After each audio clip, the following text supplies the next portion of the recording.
So the Earth Institute is about sustainability, including the sustainability of our natural resources. Crop production relies heavily on the use of our natural resources, including our soil and water.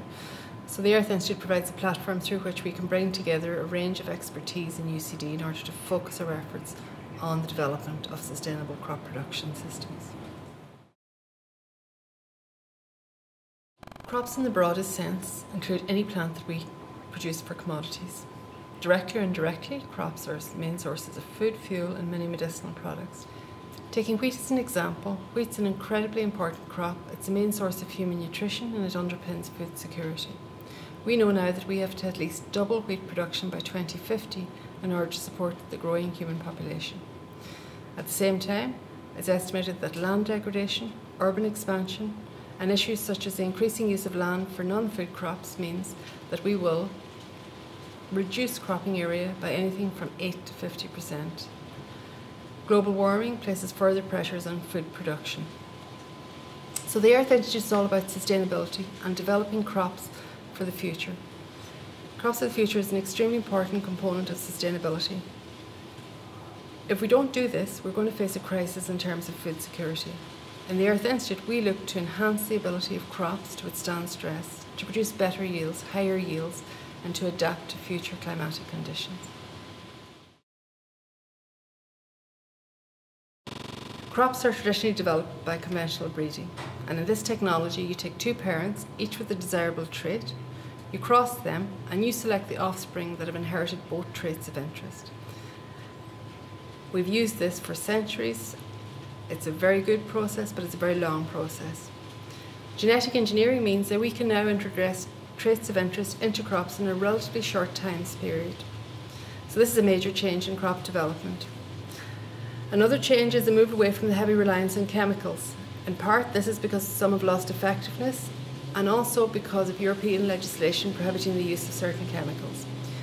So crop development will therefore become a much more holistic science, with the impact of the environment on crop production and vice versa being an important consideration. Much effort is now moving towards finding ecologically friendly means of producing crops, so-called eco-intensification of crops. In Ireland we have major problems in terms of crop diseases. This is because we have a very humid climate and plant diseases thrive under such conditions. Research is now looking to find means of controlling diseases that complement or in some cases replace traditional chemical control methods. Similarly, cold tolerance is a problem for grass production. In Ireland, we have a grass-based animal production agricultural economy. And if grass were more cold tolerant, farmers would have a longer growing season and thus reduce their costs. And the third thing is that we now see increases in flooding and extreme weather events, which place added pressures in crop production. So we have major programs targeting the identification of genes that enhance plant stress resistance. Once we identify those genes, we can provide breeders with what's known as marker technology, which enables them to track those genes in their breeding programs. And in this way, they can ensure that any crops they sell carry the gene of interest. Alternatively, once we identify a gene of interest, it can be integrated into crops using GM technology. We also study the response of crops to future climatic conditions. So in UCD and the Earth Institute, we're very fortunate to be home to the Programme for Experimental Atmospheres and Climates. Using these facilities, we can simulate any climate and test the response of crops to that climate. And this helps us to determine whether or not we should adjust our crop breeding strategies to plan for future climates. Well, feeding the growing world population, and this is exacerbated by climate change. We are seeing unprecedented changes in global climates. Even the most conservative climate change models indicate major shifts in crop production. Many places which currently produce a significant portion of our food crops, particularly wheat and barley, will become unsuitable or uneconomic to till.